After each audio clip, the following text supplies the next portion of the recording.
right, ladies and gentlemen, welcome aboard the Steve Malzberg Show. Our very special guest is the man whose Instagram posted that video, the politician's party while the world burns, the one and only Donald Trump. Donald, welcome aboard Newsmax TV and the show. Welcome back, sir. Hi, Steve.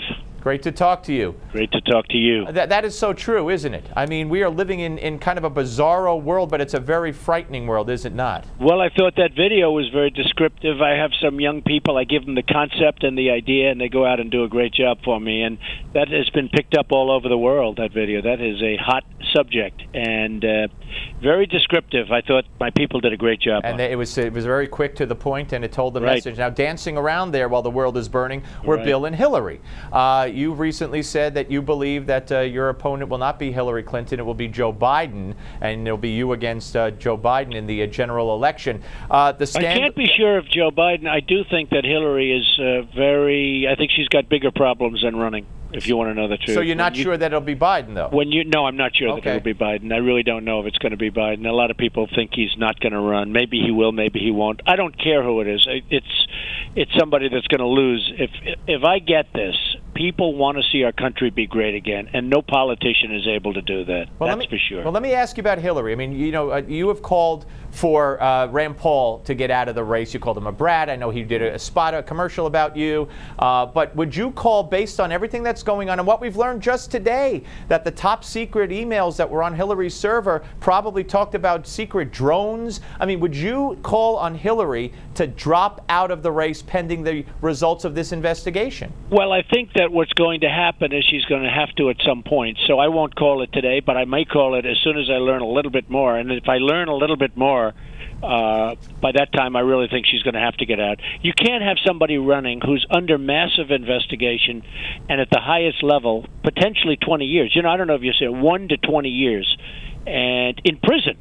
I mean, this is serious stuff. And how can you have somebody running and all of a sudden, if they're indicted, which is a real possibility. Now, the thing that most surprises me is that you have all Democrats in a position. So that's why I think her best hope is that they just don't want to do anything to her, because all of the prosecutors are Democrats. And, based on the fact that they're Democrats, maybe they want to get a promotion from Hillary, maybe they want something else. I don't know. If they're honorable, they have no choice but to indict her.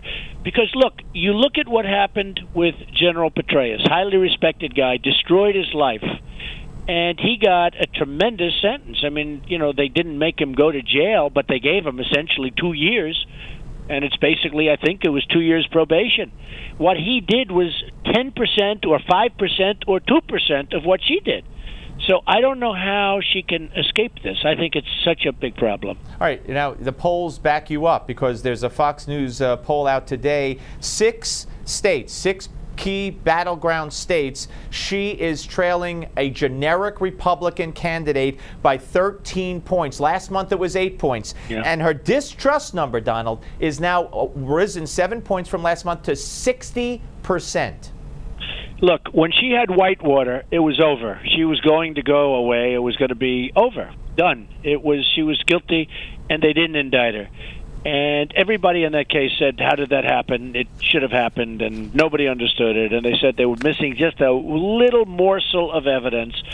But basically, they did an amazing job of getting the prosecutors not to indict them. But Whitewater was a case where they were gone, and everybody knew it. And now that you read the books about it, you see that they were inches away.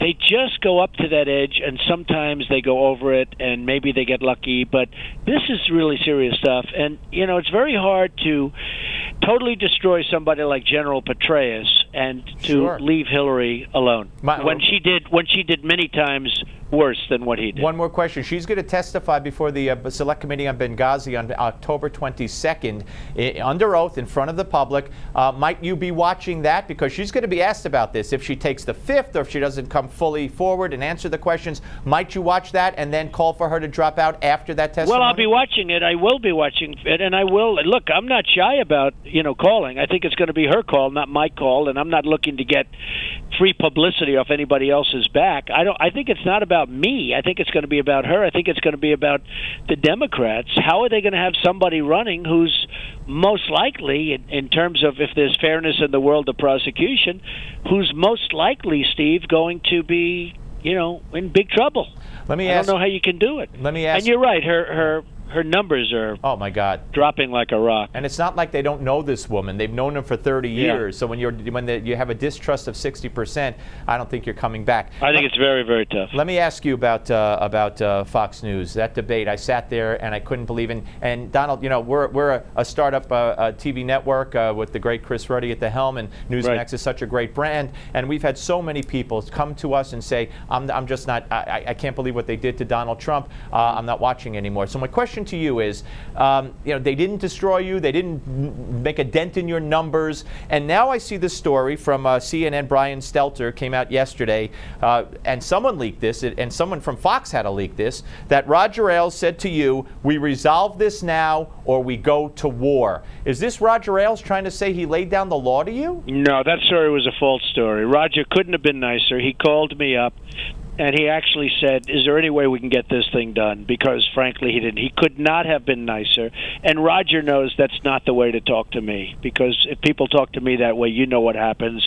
As you say, the great Chris Ruddy would tell you what happened. So that was not Roger. It's not the way he deals with me, certainly. And I think Roger's a terrific guy. He called me up on a Saturday, and he said, how do we get this thing solved? Because, look, I was asked some very inappropriate questions, in particular the one by Megyn Kelly, and I'm okay with it. And the main reason I'm okay is very simply, everybody said I won the debate. They did the polls at Drudge, who's a fantastic, by the way, Drudge is a fantastic man.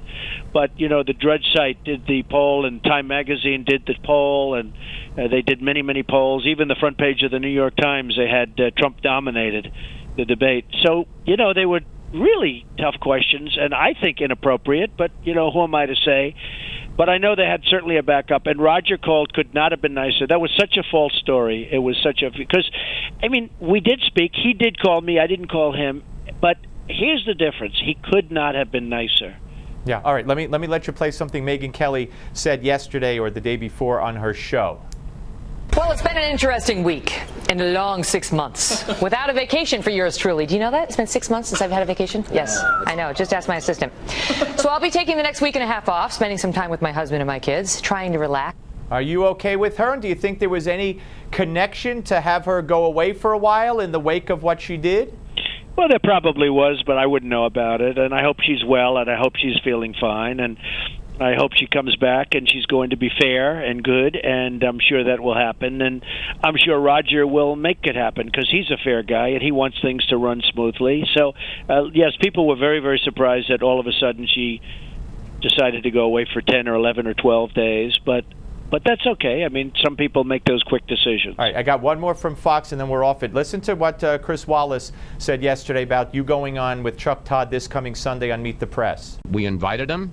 They said he wasn't available. I guess he was available to somebody else. So why are you doing Chuck Todd and not Chris Wallace? Well, I had some major issues with Chuck Todd. And frankly, he's been very fair to me over the last 4 or 5 weeks, and I respect him. And they asked me to do it, and I'm doing it. I didn't think that the tone that Chris asked the question was appropriate. I like Chris, but, Chris said that he didn't think I was going to run and all of these things, and I'm not saying that he was wrong in saying that, but I did feel I was going to run, so I was a little bit insulted. And this is, months ago, and a little bit insulted. And I was a very good friend of Mike Wallace, Chris's father. In fact, Mike did me on 60 Minutes. You'll go back on with Chris one day? I would go back on with Chris at the appropriate time, but I thought the level of hatred in Chris's question a little bit. And interesting, I used the same line with him. I said the blood pouring out of his eyes. I used the same. Nobody objected to that, which is sort of interesting.